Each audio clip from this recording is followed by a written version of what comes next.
February the 2024. We are going to talk about our budget for this next fiscal year. Number 25, budget workshop number 2. We need to take roll call, please. Trustee Anselmo. Here. Trustee Bridger. Here. Trustee Zalick. Here. Trustee Gieser. Here. Trustee Fruzoloni. Here. Trustee McCarthy. Here. Mayor Severino. Here. Mr. Batek, it's all yours. Thank you, Any Mayor. questions? Anybody wants to ask questions, just put your hand up or let them know, and we'll take those. Yep, you got it. Hopefully, this will be an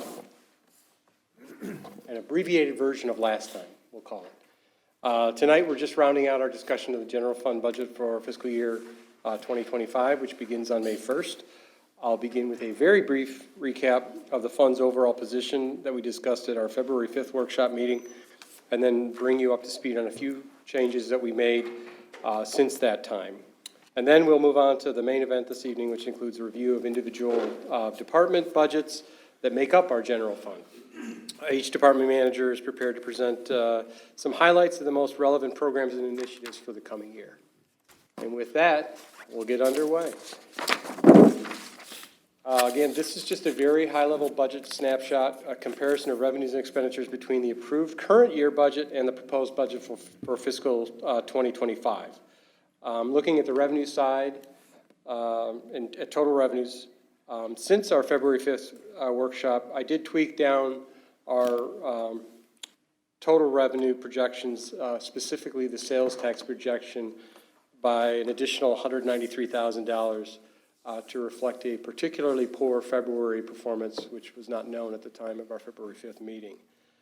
One of the reasons we missed our target in the current year, which we spoke about last time, was that there was a negative trend evolving right at about the same time last year, which basically resulted in a year-end revenue base that was artificially too high.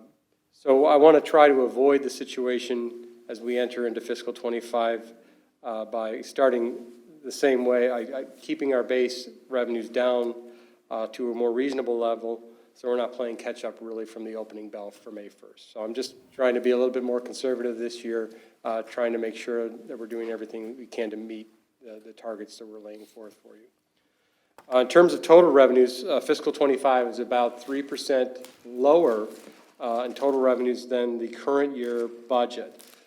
Before the adjustment in sales tax estimate for 25, that percentage was about 2.5%. So we lost an additional 0.5% because of those more conservative adjustments.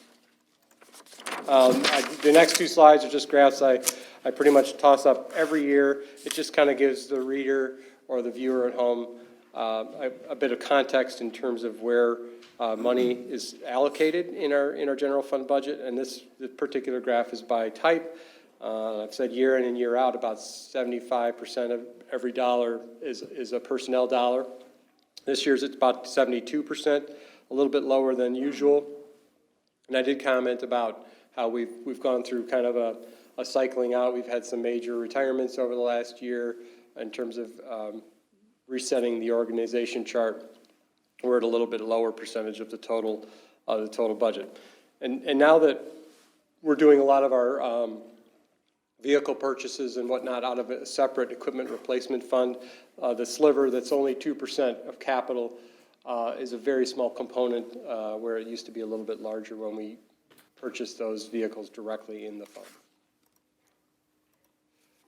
The next slide is by department distribution, and by and large, again, we deal with 75% a lot, so about 75% of the total budget is also our principal, our largest operating departments, that being the police department and the public works department. Okay, I'm not going to spend really any time on this eye chart here as well. This is basically the same chart from our February 5th presentation with some updated numbers. The key change there, and I think I made note of this on February 5th, is that budget was immature. It did not have a fully loaded cost for our equipment replacement costs. We have since met on that, discussed it with primarily Public Works, and we've loaded those new transfer dollars to the equipment replacement fund in the total budget. Just a quick recap to the first slide. Whoops, I'm going the wrong way. My apologies. This will result in a year-end surplus of $1.75 million. So we lost about $750,000 from our previous meeting. So we're still well in the black. A healthy outlook for fiscal '25 going forward. And unless there are any other questions on that is my overview. If you're ready, we'll proceed to department discussions. And we'll begin with, who pulled the lucky straw? Village Board and Clerk, Administration, et cetera. I did. That's Thank you. Village Manager Holman. Thank you. Mayor and trustees, thank you. I will be brief. The Village Board and Clerk budget is pretty much status quo. Obviously, very little change with dues and fees for auditing and all the things that you see throughout the year. We did include our contribution to the Senior Citizens Council. We have included some dollars for a strategic planning session, although I think we're going to talk about that as we go forward and find the right time for that. We are also going to do some research for some alternative tech for online licensing, similar to what the Finance Department did for business registrations, but we want to get our online licensing into the same realm. Administration and special events, we're down a bit from '24. All of our events from '24 will carry over for '25. We're actually entertaining thoughts of a couple of new things, but we'll talk about those as we get closer. Obviously, our contribution to the 4th of July fireworks remains in the budget. We actually have a few dollars in to create some art, some warmth in the municipal center. Pictures, simple stuff. We want to do some pictures throughout the community, hanging them on the walls within the municipal center. Happy to, before I get into building maintenance, happy to get into any questions you might have. We got a photographer, so you just have him do it. He may have some, I think Trustee Geezer may have some historical photos. I think we can do some things pretty inexpensively in the building. Jumping ahead to the next, I want to replace a Christmas tree. It's really going to be 45 grand to replace a Christmas tree? You have no idea how much Christmas trees are. No, I guess I don't. Yeah, they are hugely expensive. Okay. It needs to be replaced. Well, we listened, we heard that, so we have some funds in the budget for it. Okay. We obviously have some funds in the budget because we need to continue maintenance with the fountain. We spent a lot of money to bring that up to speed last year, and we want to make sure that we do the continued maintenance to keep it running, so we don't hopefully find ourselves in the same position that we were a year ago. We've got some concrete repairs to do over there at Town Center, and then the rest of it is holiday decoration stuff like you just mentioned. That's all I have for admin and building maintenance. Again, I will certainly answer any questions that I can if you have them. Next slide, sir. Next slide. Oh, gosh, coming back to me. Finance Department. The Finance Department is largely a support department for the larger organization, much like administration with many more numbers associated with it, unfortunately. For the most part, our budget doesn't involve a lot of specialty equipment or other interesting programs. You keep us happy with computers and an endless supply of calculator tape, and we're quite happy with that. So a lot of our initiatives are internally focused with cooperation with other departments. The second bullet point involves investigating a vendor ACH program. And in probably 30 years of municipal finance work, we have been hit more times with check fraud in the last 12 months than I have in most of my career. And I will stop and say we have not lost anything through check fraud, but we've been the victim of check fraud, check washing. We've had very poorly constructed images of our checks replicated and cached. And most recently, mail fraud, where our checks are being picked up either through the post office directly or they're not making their destination to their originally intended recipients. So To kind of combat that, we're looking at hopefully starting a vendor ACH program, similar to how we do direct deposit for payroll. We've got probably close to 99% participation in direct deposit payroll, so if you can imagine your bank reconciliation is done in seconds. You're not wondering where those checks are landing. So we'll be working with that with our software vendor in the coming 12 months. Yeah, we actually at work, we were, anything over about $100,000 where we require ACH. We have a lot of long-standing vendor relationships that we've worked with for years, and those are probably the easy ones to get on, and obviously focusing on high-dollar transactions, construction contracts, things of the like, because you don't know what's happening these days. We've involved our wonderful detectives in the CSPD on each occasion where Darren's probably unlisted my phone number at this point, because it's shockingly happening with much more degree of frequency. So, John, are we required by any of our vendors to pay by check, or should we be able to change to ACH pretty easily? it becomes a challenge when you have a lot of one-time vendors, and we do have a lot of one-time use vendors, so it might not be efficient from that standpoint, but certainly, you know, we could certainly, I would target recurring vendors that were paid monthly, construction contracts, things of the like, where we can focus on big dollars going out, so that sticky fingers in the mail, or however these checks are getting into the wrong hands. I believe even one of them was sold on Facebook Marketplace, a washed check. Fill in your name. So there's a market for this stuff. So yes, we're going to do everything we can to make sure that the village's interests are protected. And usually the liability is on the bank that winds up cashing the fraudulent check. If they're not doing their due diligence, we're fortunate to have a very strong financial institution that does our work for us, and we have not been on the hook for anything thus far. Okay. In terms of alternate technologies for meter reading, we just very recently completed a survey through the DuPage Mayors and Managers Conference, and I thought we were lagging a bit, but we were lagging probably a lot more than most communities in terms of technology used to read water meters.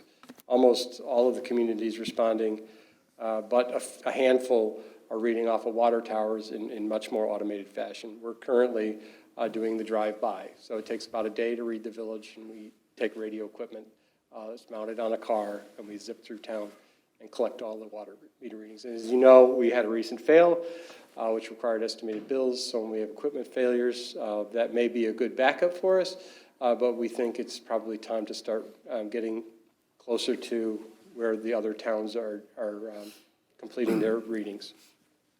We also have another internal project. I hope I've talked to Mark about this, but if not, he's learning about it right now. We intend on, they've done such wonderful work for us in collaboration in designing some of the tools that we're currently paying for already. This Laserfish product that is kind of the backbone for the online permits and the online, and probably as Manager Homer had indicated, for the licensing piece. So very easy solutions at low cost. So we're looking to automate our purchase order process, and I think there's not a department head here that would not disagree with me that its time has really come. We're actually literally walking paper back and forth a lot, so we're obviously trying to get a little bit more efficient on that. So those are some of the major focal points for us in the coming year, but we're also obviously very busy with a lot of our regular compliance work. Happy to answer any questions unless you're ready to move on. Pretty clear. Ready? Okay. Human resources. Carol, you want to get your mic? There you go. This sheet is just highlighting some of the changes or enhancements that have been added this year to the budget. This year, actually January 1st, we implemented our first lifestyle reimbursement account program. This increase that, or enhancement that it's talking about, it's increasing from $300 to $400 per person to participate. It is not an increase in what we anticipated spending in the next 2 fiscal years. However, our current program, I anticipated more employees involved in that. So I'm hoping that by increasing that number from 300 to 400, we'll get more participation. We have about 78 people participating for this calendar year. One of the changes in our budget is the implementation of a milestone service award program, basically recognizing employees with some sort of gift or gift card for milestone anniversaries, 5 years of service, 10 years of service, 15 years of service. It's commonplace in the other municipalities, and I think it's time we start implementing that. And then lastly, there's been some money added, additional money, I should say, for training and professional development. We will be bringing in an outside party to train all supervisors on a little more advanced employment law issues. And then we're also looking at some labor relations training as well for those that have employees working under contract. So those are the key changes or enhancements. Couple things. The one thing, and I appreciate that village board's strategic objectives, but succession planning is not on there. Planning and training, that I think we've all been pretty adamant about making sure there's always a path forward. And I just hope that, I don't see it on here, so I'm just making sure it's still being worked on. Yeah, no, it's a And great continually. question. Yeah, it's a great question. So that was a focus on in the past year from more of a global HR perspective. I did sit down, meet with each department head, so going forward, more of a focus on an individual basis by department. So for example, one thing that's not on the slide, but our human resources generalist, training for her particularly, the funds have an increase for that as well. So. Okay. And then your comment about the milestone service awards, cash is king. Instead of gift cards or a present, people are gonna like money better. Yeah, I mean, that's okay. I'm just saying, I think people appreciate it more. I'm just being real. We've had those discussions, actually, about that very topic. Yeah, and I just want to make a comment. I appreciate the comment about succession planning. We talk about that within the departments quite frequently, and I will say, for the most part, the department heads are very good about trying to bring along staff and prepare for the future. So that's never, while it might not be fielded by Carol 100% all the time, I can tell you that the department heads are fielding that Okay, as we it's move just, along. that's, should always be Yep. a priority. We never want to get caught where 6 different people retire and all of a sudden we're drawing straws. We agree. Right, and just to piggyback off that, just to make sure that as we're trimming budgets and whatever, professional development is not the first thing that we would Yep. trim, because training is expensive, and it's an easy one to cut back, but that's not necessarily in our best interest always. We agree, and as a matter of fact, this particular line that Carol dove into a little bit was something that we had developed over several conversations about purely supervisory training. We need to get better at that. So that's why it's there. Great, thank you. Board of Fire and Police Commissioners is also something that I assist in putting together. I don't think there's any real surprises there. We are at a point where we're budgeting for entry-level police officer testing on an annual basis. We currently just posted a preliminary list. There'll be 79 candidates. Our previous list that we're just exhausting now is about 60 candidates, and we did get through those 60 in a year. So we're at a point where we are annually believing we're going to have to test. And then. Yeah, and Carol, and in the past, it was hundreds, correct? It was, Yeah.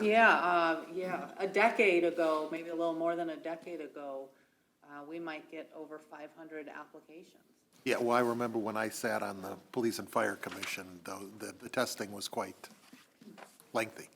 Yeah, and we had lists that could last upwards of 3 years, but that's not where the.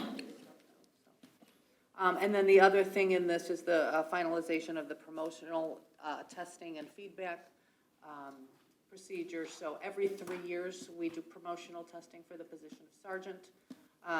That's going to wrap up between the end of this fiscal year and into the next fiscal year. So that's why there's $8,000 in the budget for next year. That's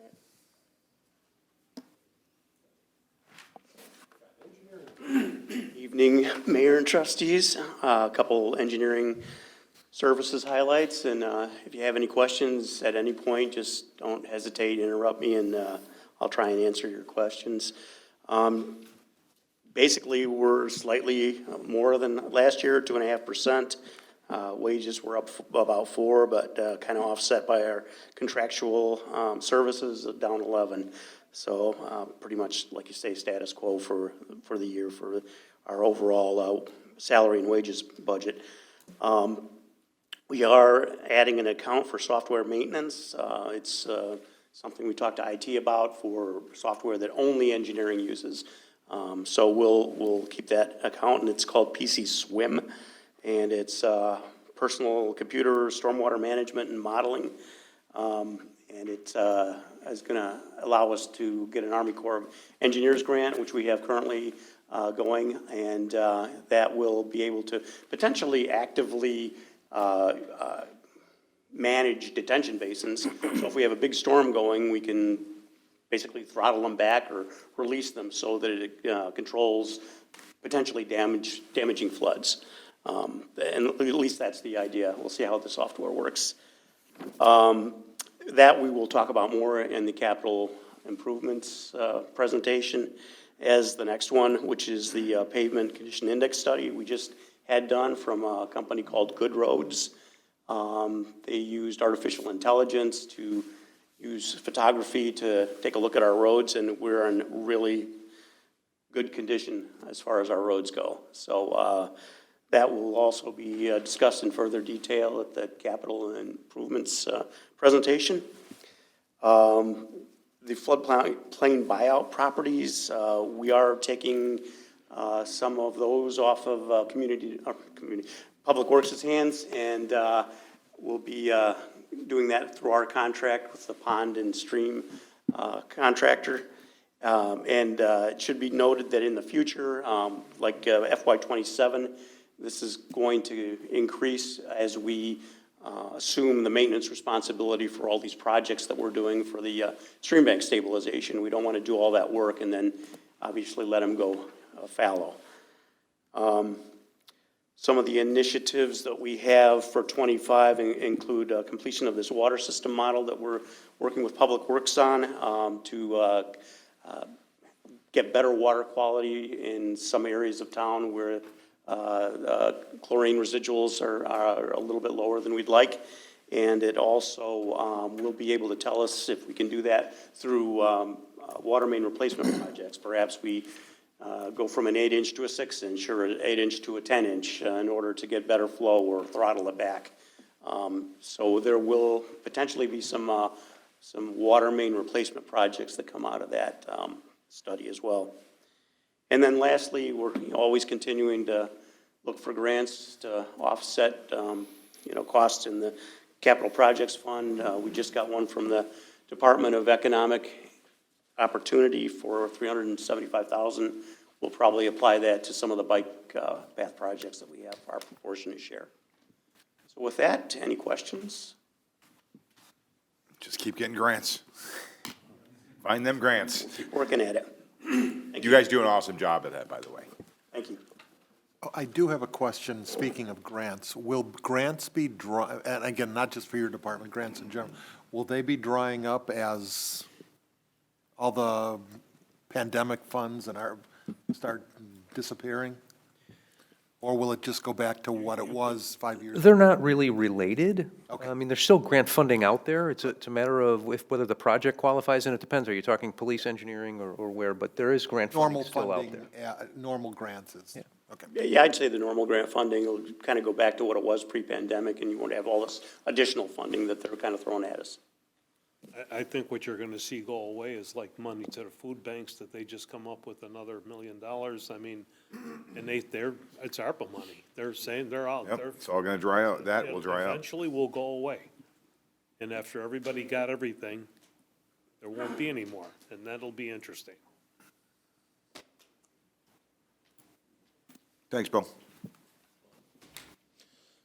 Good evening, Mayor and trustees. I hope I don't lose you at the beginning here, but every 5 or 6 years, we undertake the fairly significant project to update all of our building codes. That includes taking a look at the major changes from one edition of the codes to the next, putting together the local amendments, working with the fire district and other stakeholders on the codes and folks that are interested in them. As we get towards the end of that, we have an open house here for anybody. Usually there's donuts left over. But it gives a chance for architects or their design professionals to come in and take a look at what we're doing.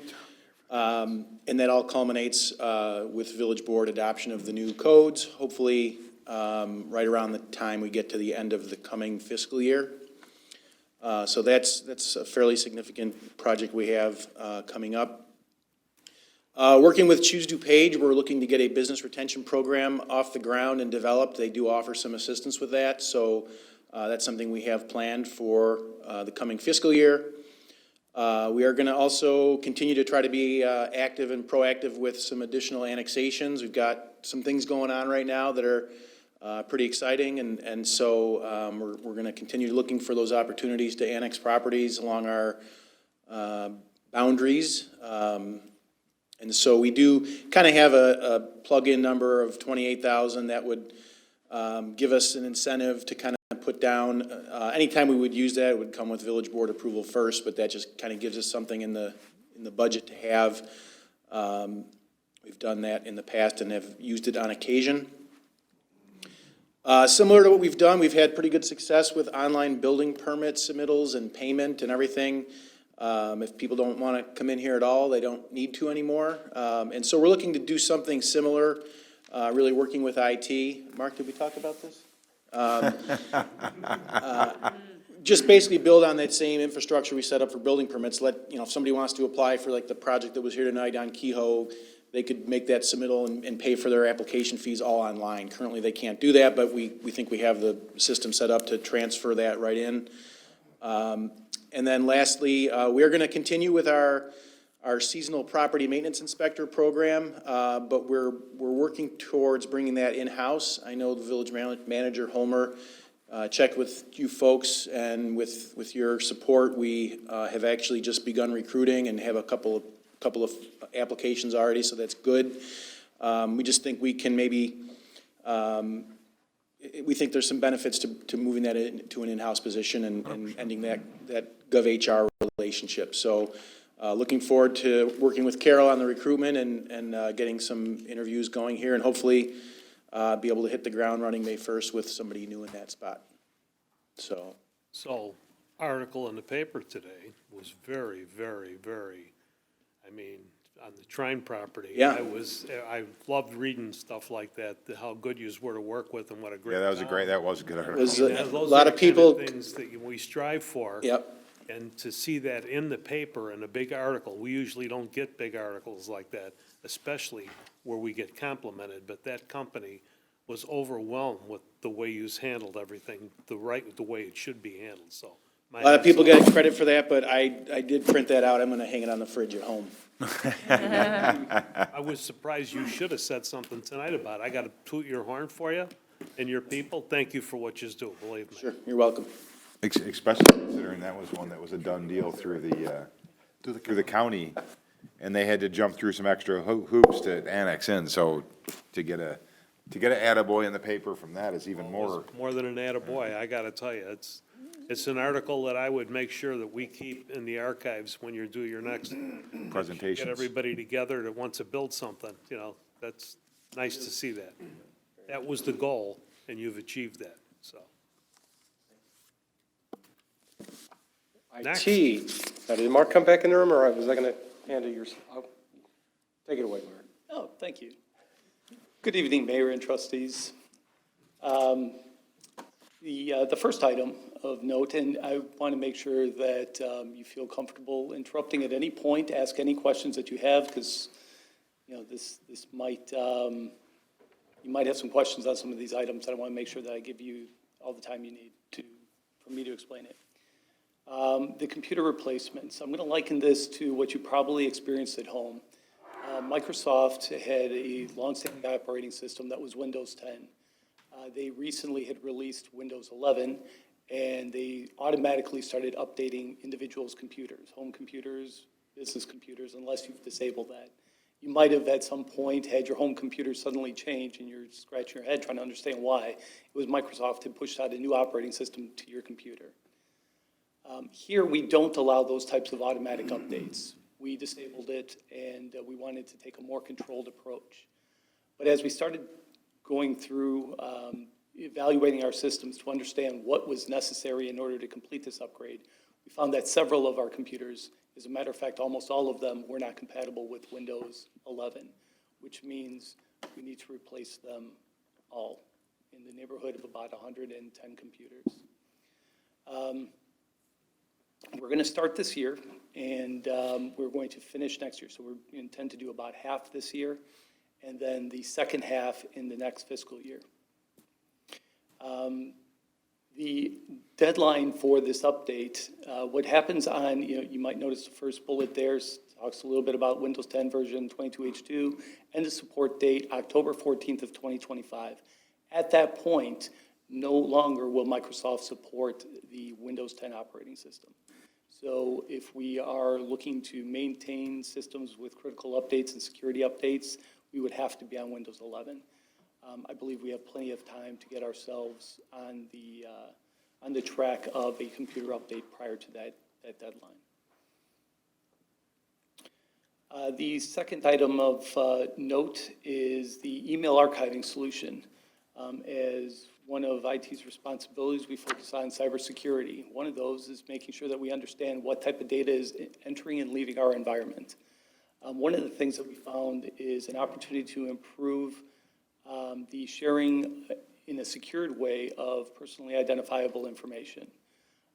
The catch here was that although we can encrypt emails and leverage an encrypted portal to share information, such as PII, we weren't able to decrypt them in the email archive system.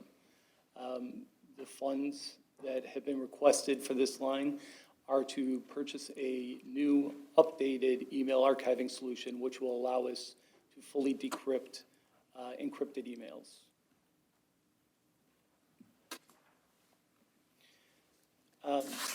Next, I'd like to talk a little bit about the internet service improvements. Right now, we have a fiber connection, a synchronous fiber connection, which essentially is just meaning that we can put data to the internet as fast as we can pull it down. The difference between what we have and what you might have at your home is that you have maybe very fast down speeds, but the speeds that you can put data to the internet is considerably slower. So as an example, you might have something like 75 megabit up and maybe 10 down. Reverse that. So it'd be 75 down and 10 up.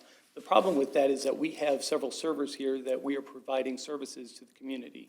We talked a little bit about Laserfish earlier. That's one of them, where people are coming to our servers and we have to provide data upward to them. Right now, we're already running into some service constraints. We just don't have enough bandwidth to be able to support the services that we require for everyday operations. So we knew that we were going to have to do an upgrade. But looking forward and considering some of the other services that we're likely to need to provide at the village, it seems clear to me that we're going to have to increase our bandwidth even further, more so than I was originally intending. So that's what we're looking at here is a service increase for fiber internet service. We have, we'll be replacing some switching equipment. Switching equipment is on the backside of the network, so every computer plugs into a switch, and that switch provides ultimately the speed to your computer. We're going to be doing some upgrades there to make sure that we're able to take full advantage of the internet speeds, our switch speeds, and the computer speeds. If you could imagine, a computer is capable of 100 miles an hour, and the internet is capable of 100 miles an hour, but the backbone switch is only capable of 10 miles an hour. Your bottleneck is going to be that switch, and so for that reason, we need to do that upgrade. And lastly, there is no financial ask here, but I just wanted to make sure that I took the time to express that we're still focusing on cybersecurity.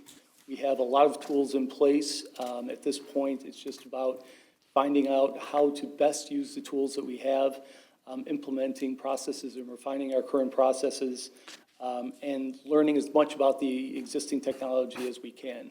I don't want to use just 10% of a particular application or appliance. I want to make sure that we're using as much of it as we possibly can, bringing us up to as near to 100% of its capability as possible.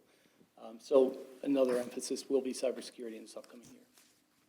And security is of utmost importance now, especially if you follow the news with like what happened at Lurie Hospital in the city.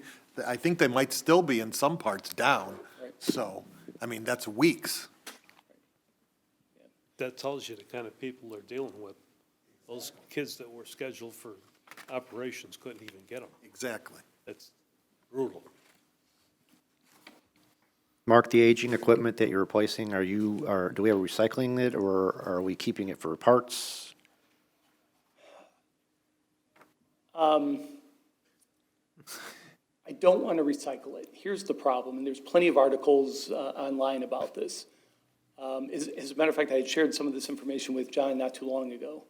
The problem is that these computers are in still fine working order. The problem is that we don't have an operating system to put on them. And we're not alone in this. There are companies all across the United States, across the world, that are dealing with this exact same problem. So you will find countless articles about how Microsoft is forcing companies and businesses to essentially dump perfectly good computers. Their answer to that was that they would offer for $25 a computer, they'll continue to offer security updates. The problem with that is they did the exact same thing with the previous operating system, and then they increased it to $100 a year for updates. And you're at their mercy. They can continue to upgrade it. So I'm going to be looking into alternative operating systems that we might be able to place on them and see if we might be able to still make use of them, maybe as displays or, in some capacity someplace. I'm not sure what that's going to look like. But quite frankly, we'll probably hold on to them for parts for a short period of time, but considering that the processors are incompatible with Windows 11, they're probably going to wind up getting recycled, or a majority of them will get recycled. Thanks. The Public Works? Thank you. Expanding on training, what we're proposing to do is introduce HEWA Illinois Village Scholars Program. This is for our frontline staff. Basically, this is kind of a 4-day training program teaching things for trenching and shoring, traffic control, and working in teams. So we thought that would be beneficial to add on to our already fairly robust training. The second thing is we're proposing to continue to expand our liquid de-icing through a new stainless steel brine hopper. Last year, we received approval to purchase a new computer that kind of mixes the proper quantity and dosage. We also expanded some of our storage. This is kind of the final component, which this is where the salt is dumped and the actual mixing occurs. So the current one is plastic. We do have some cracks in it. It's useful now, but it's time to hopefully move on to a bigger one. Included in the village's equipment replacement fund are the purchase of 2 large dump trucks, plow trucks. Again, we're proposing to purchase these 2 trucks, similar to what we just took delivery of this year with expanded liquid application. This is challenging because obviously the plow truck market is extremely volatile and challenging with procuring these vehicles. But we're seeing a little bit of stabilization, but again, some of the vendors are saying it's up to 2 years to take delivery on some of these vehicles. Also, we're proposing to replace the 2000 backhoe.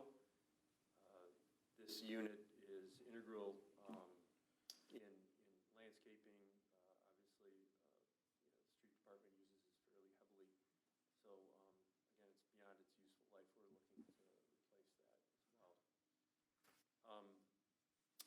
What we moved up for, we originally anticipated replacing the 2 Kubota UTV units next year, but because of the maintenance cost, we're proposing to move these up 2 years. This is primarily used in the summer months for landscaping and some of the summer help when they go to their locations to do their weed whipping and landscaping.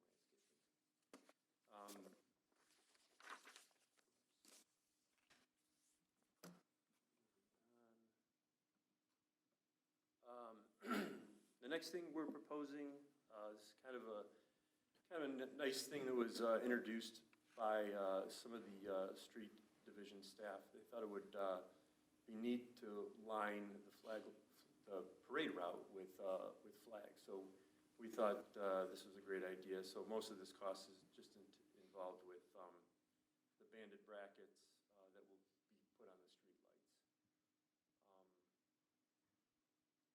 Again, then the other, we're proposing to replace the town center pond aerator. That's beyond its useful life. Again, somebody in the street division came up with the idea of possibly purchasing the new unit with LED lights that could accent the ponds out there. Absolutely. That would be a nice touch. Then we're continuing to purchase and planting of approximately 150 parkway trees. This is kind of a continuation of what we approved last year. I do have to note here that we did get a $25,000 grant from the Morton Arboretum to help us with our tree trimming this year.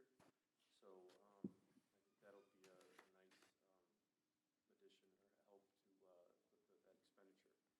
And then finally, we have included the Armstrong Stormwater Lift Station pump repairs.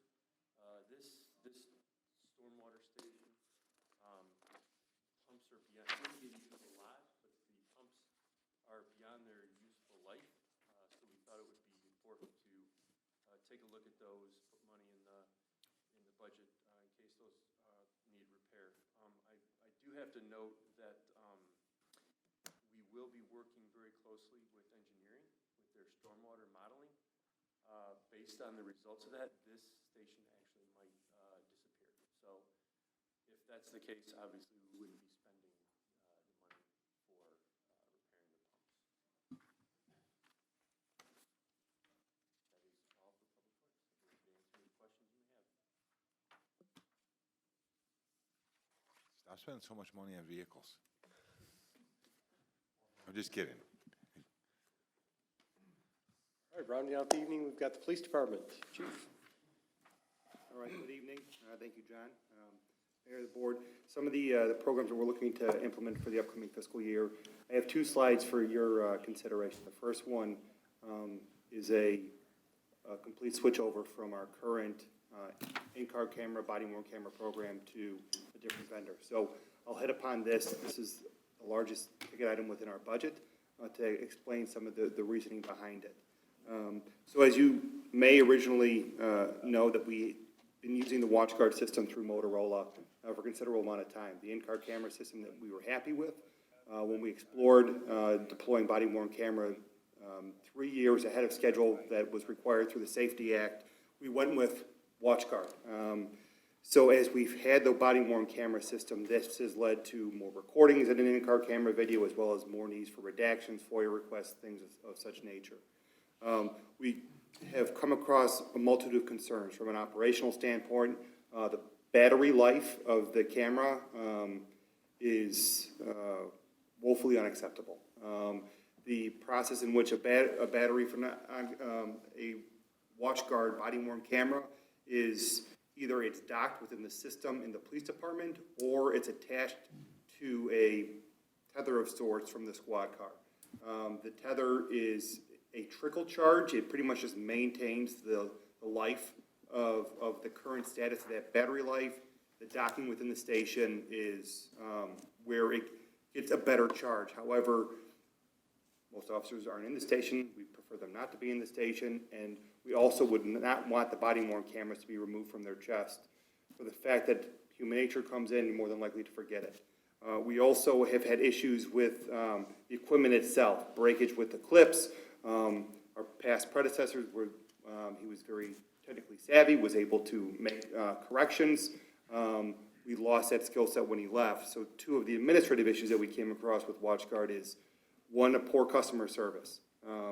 So the previous employee who was able to correct, change clips, solder body-worn cameras, we lose that ability. Well, now we need assistance from their customer service, which is very non-responsive.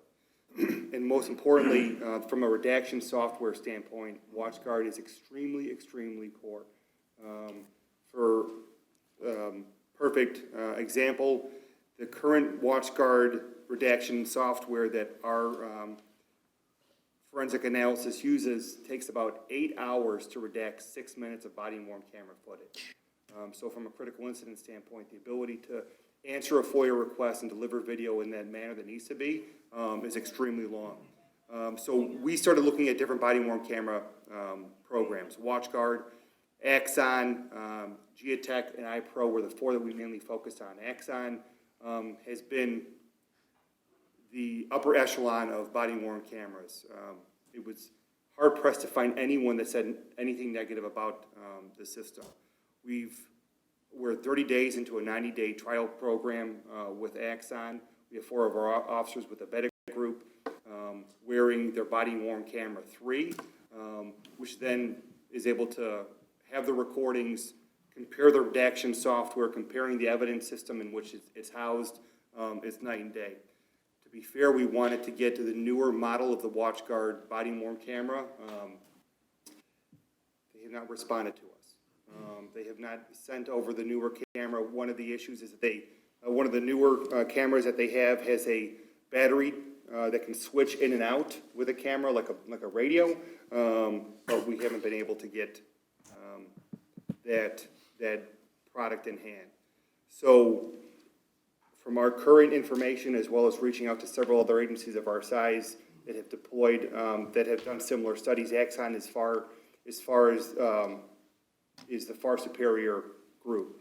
So what we're looking to implement is a switch over from WatchGuard to Axon. The Axon Body 4 camera, which has a wider viewpoint from 130-degree view to 160-degree. There's an additional speaker within the camera. The battery life is substantial. It lasts about 12 to 14 hours. If you need to recharge it, it charges the same way as your iPhone. There's a rapid charge cord that plugs within the squad car that within 5 minutes gives a 20% boost. So that fear of a body-worn camera not working at the end of the shift is removed. With this, the program, it's a 5-year deal with Axon for the body-worn camera, just under $585,000. What comes with this is that they issue 68 body-worn cameras for the department, with additional 4 in reserves. After 2 years of the agreement, they take all those cameras back, issue you brand new cameras. at the end of the agreement, they take all the cameras back, issue 68 brand-new cameras. So the likelihood of those cameras breaking in the field is limited. But what we realize is that their Axon, the customer service, matches the quality of the product. They've been very responsive. The in-car camera system, it makes sense from an operational standpoint that the body-worn camera and the in-car camera are on the same platform. That digital evidence goes within the same program, as well as the body-worn camera and the in-car camera speaks to each other. So when one goes on, so does the other one. There is a feature through the Fleet 3 camera through Axon that, for a price, which we're not exploring at this moment, all the in-car cameras through Axon acts as a license plate reader through Flock, and Flock is who we currently use for LPRs. So that's an option with this system that if we choose to have those, so we have approximately any time, in addition to the cameras that we already have within the field, an additional 15 mobile LPRs that are recording that data if need be. The price, though substantial, there is the Illinois Training and Standard Board, LETSB, has a camera grant that we will be exploring and applying for. That is annual. It covers the hardware for any body-worn camera as well as in-car camera. One of the agencies neighboring us gets about $65,000 annually through this LETSB grant.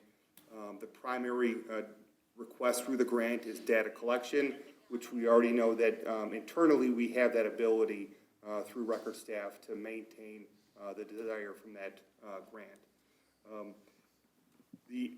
The cost within the Axon Body 4 camera cost comes with Evidence.com subscription. I put at the bottom of the slide what Evidence.com is. It's their cloud-based software in which they keep all of our digital evidence. I've spoken with Mark as well as the surrounding agencies that have Evidence.com to what additional infrastructure might be needed to maintain a larger network.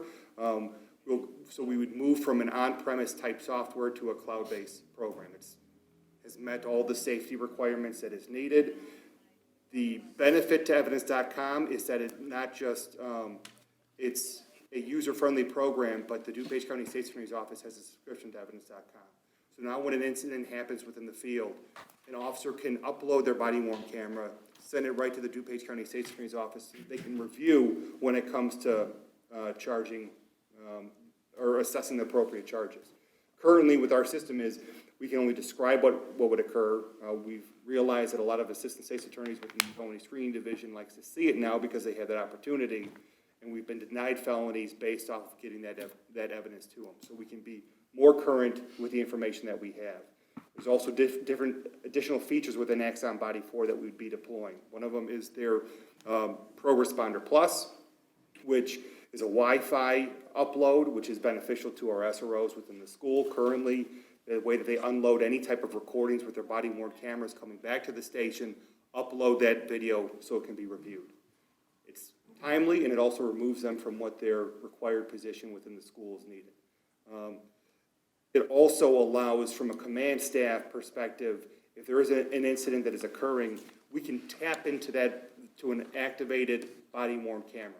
So if there is an issue, there's an officer on scene, and from a command point, a command center perspective, we can see what that officer sees.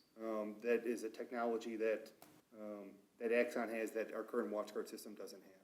There's also auto tagging, as well as the redaction Pro Plus, which allows, I believe in about a next fiscal year, if we stay with WatchGuard, I'd be requesting additional staffing to assist from a redaction standpoint. Because currently, the person that handles our redactions through the body-worn camera is extremely overwhelmed and can't maintain what our current output is. So this position, we believe, with this redaction software, becomes a one-off. Hey, Don, I want to talk about the body cameras for a few. How long have we had ours? So currently in the field, they've been deployed for 2 years. We purchased them almost 3 years ago. And the model that we got was a model behind of WatchGuard had, and the reason why we went with this model, which was the correct call, the current model that was selling at that time had a interchangeable battery that was unproven.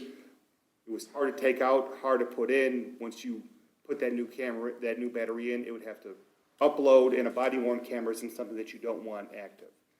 So we've had these in the field 2 years, but within our Phone inventory number for another 3. 3. What's the average lifespan? Have they figured out of a body cam?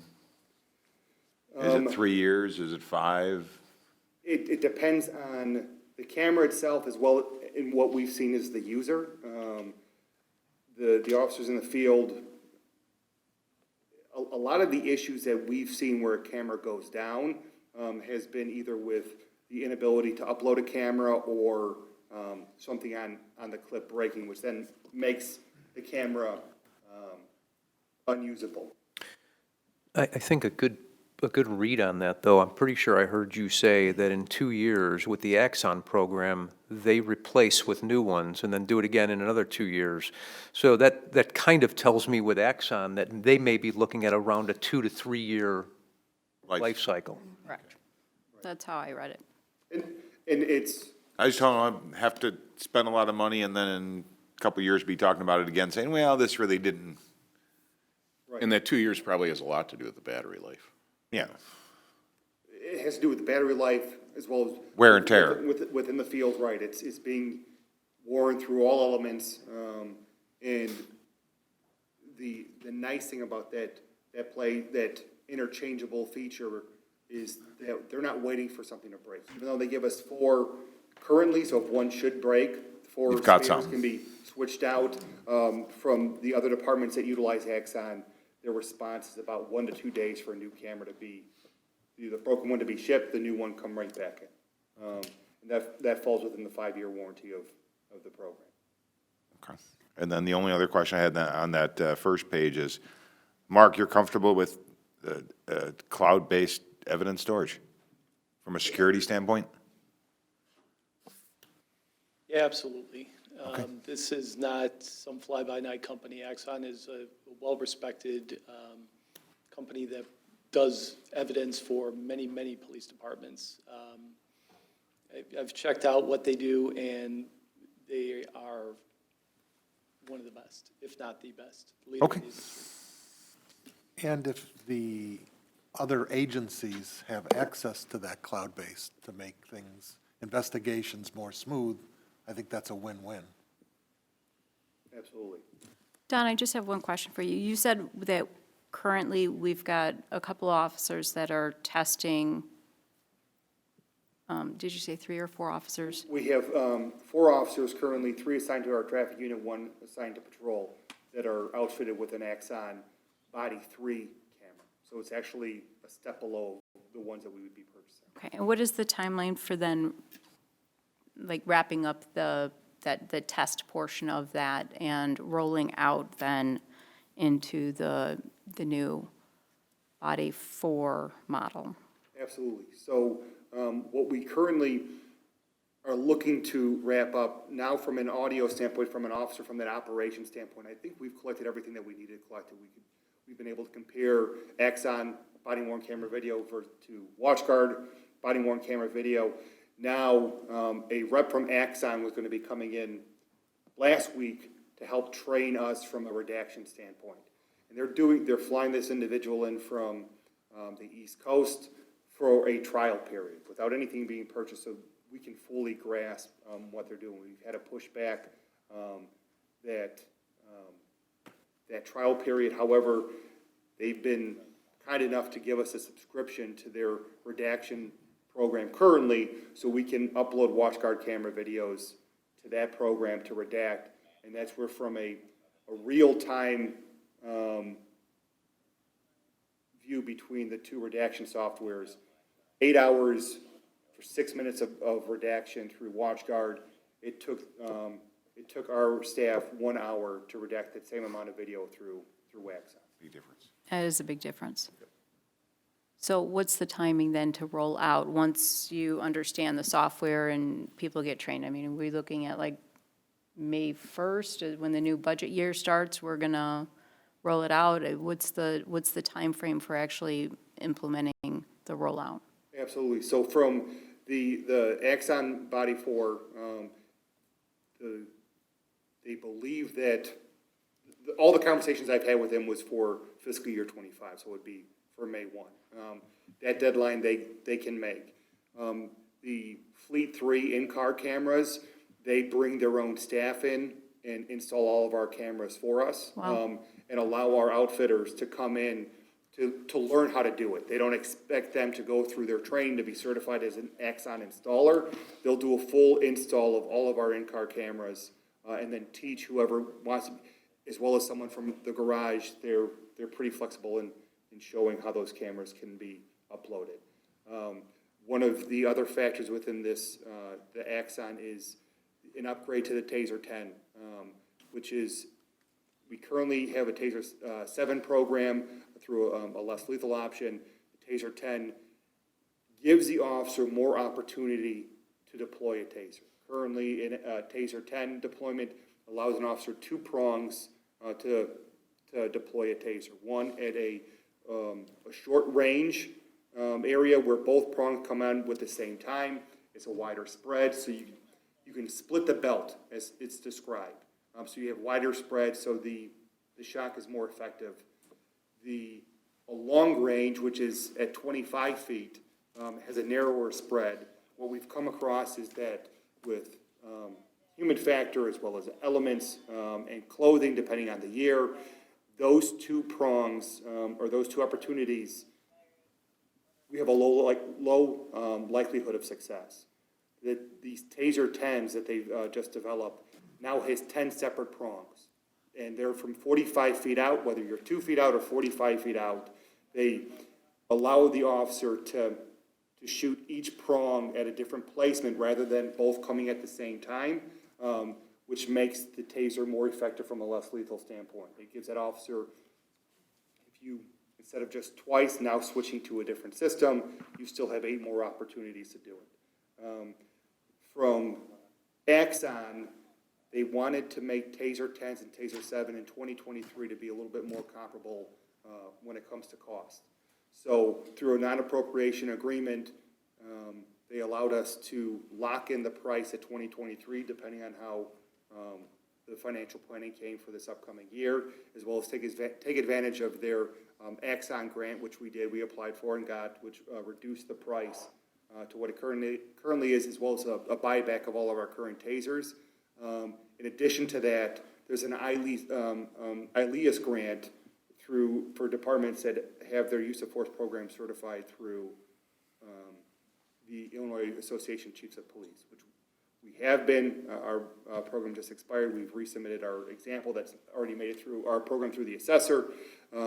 So we'll be applying for that grant as well to offset the costs for these TASER 10s. Okay. And lastly, the Axon interview room equipment, with our current remodel from last year, we have 2 interview rooms. One for a suspect within the booking area that was remodeled that gives officers access through a different door, as well as a softer witness interview room that's off the administrative hall by our administration part of the department. Currently, neither one are outfitted with cameras. There was a bit of an oversight, not applying WatchGuard camera technology to it, which the WatchGuard technology that we were deploying within our interview rooms was from an in-car capacity. So Axon offers a interview room package as well. So here, all 4 of these programs, including TASER 10, which any deployment, checks, all those things come within evidence.com. All of our information would be within evidence.com, which we can share. In-car camera, body-worn camera, evidence room information can all be shared with either other departments as well as the state's attorney's office. Another unbelievably nice feature that Axon has is the ability to pull video information or recordings from private citizens strict2ourevidence.com without having to take their phone.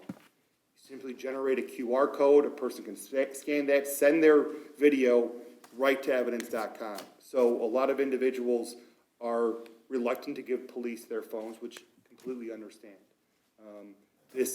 We don't need to take their phones, we don't need to seize any of that information, they can send it to us immediately. So from a Canvas perspective, our officers that are assigned to the Merit Task Force, especially from the Major Crime Division, when they're doing a Canvas, they don't have that opportunity. Seeing that play out in real life is just allowing us to be more reactive with current technology.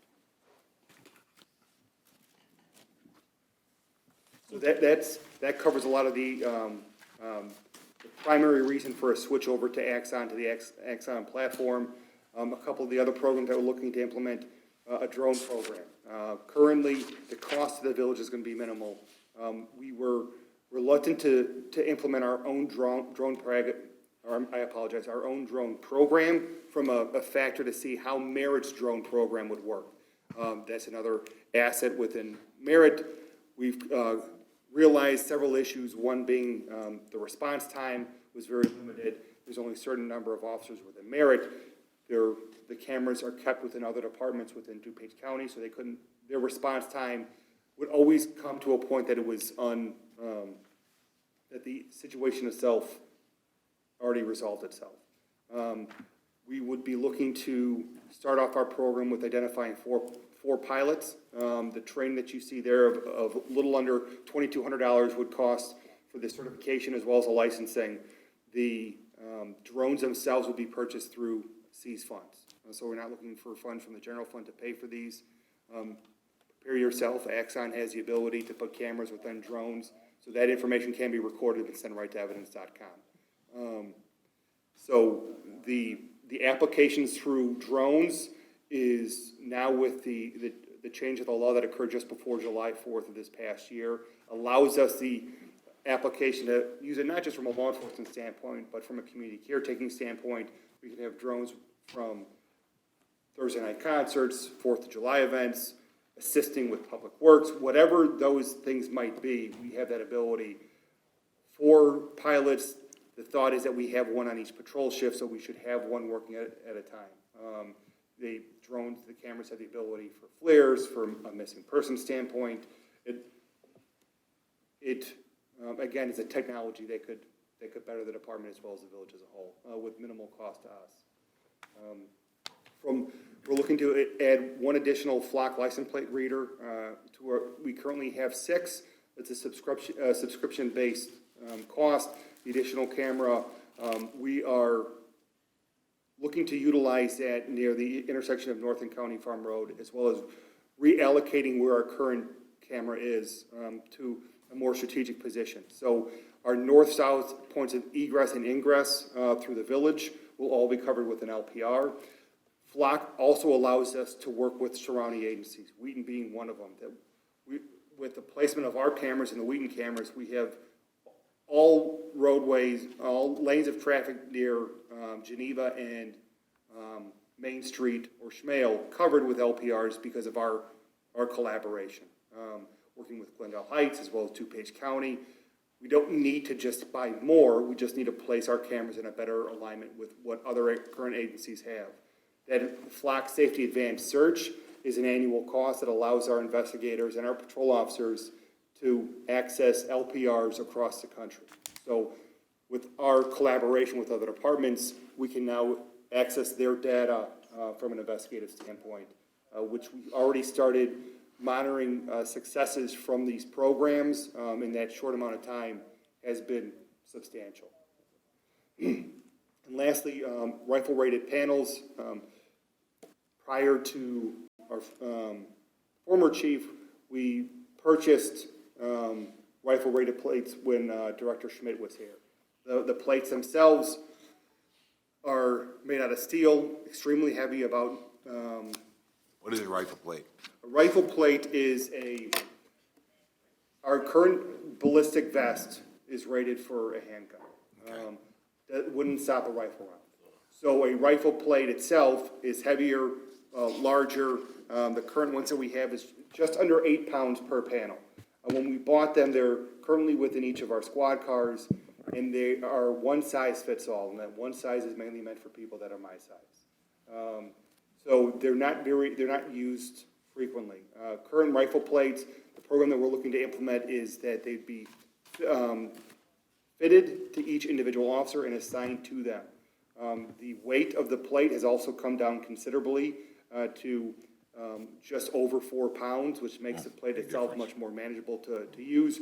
We've already started working with our outer vest carriers to start fabricating outer vest carriers to have that panel slide in directly. So currently, the rifle rated plates that we have in the back of our squad cars is a standalone vest. These would be able to apply to each officer's outer vest carrier. The cost that we're looking to do is from a 3-year program. 40 vests would be outfitted this upcoming fiscal year, which the remaining 12 and 12 would be the next 2 fiscal years. The reason why we can do that instead of just all at once is that we do have officers that are my size that can still utilize the ballistic panels that we currently have. But also, these panels that we're buying currently does not have a expiration date. I think a best practice might be 10 years. So once we have it, they can be reassigned to new officers that match that same size. The company that we utilize to fit our current vests would also be able to measure those rifle plates to ensure that each officer has one that fits them as well. Any questions? Great job on your first budget meeting. A lot of information. Thank you. You're not getting any of it, but good job. Look at that, I'm out of slides. Just a couple of the follow-up dates. I think we may have mentioned this before, but we're looking to move up the water and sewer discussion to our next budget workshop for March 4th, and then close things out on the 18th with the capital improvement program. So we're still busy at work, working on those remaining funds, and I look forward to being back with you again to present those final elements of the new year budget.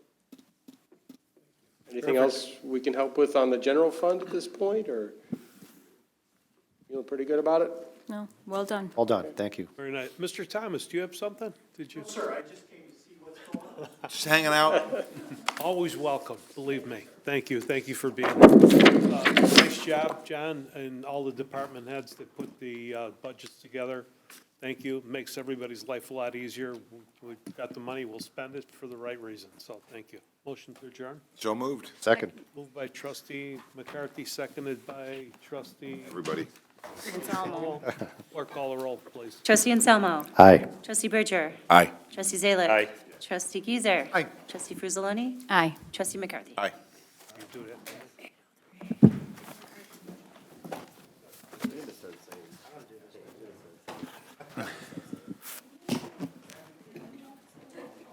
See you guys tomorrow night.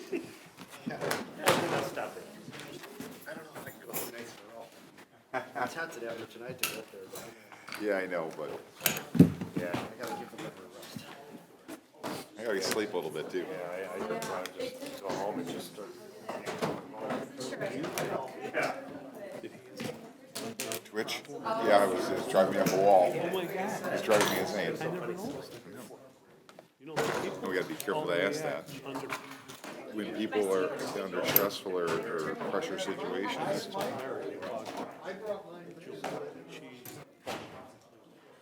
She's passed out. I looked at her face. What was going on? Last meeting for today.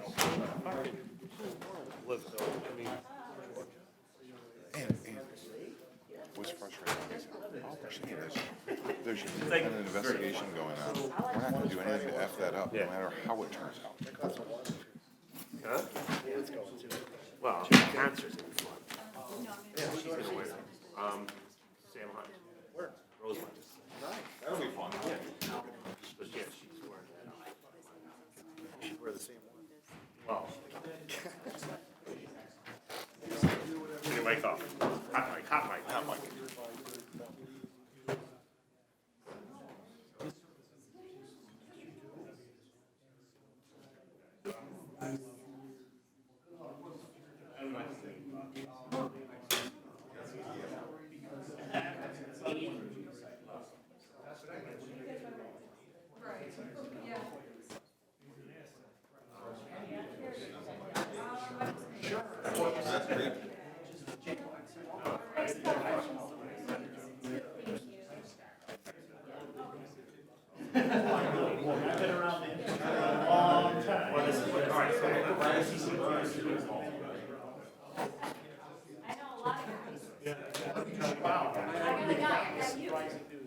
Every single meeting, the first 15 minutes.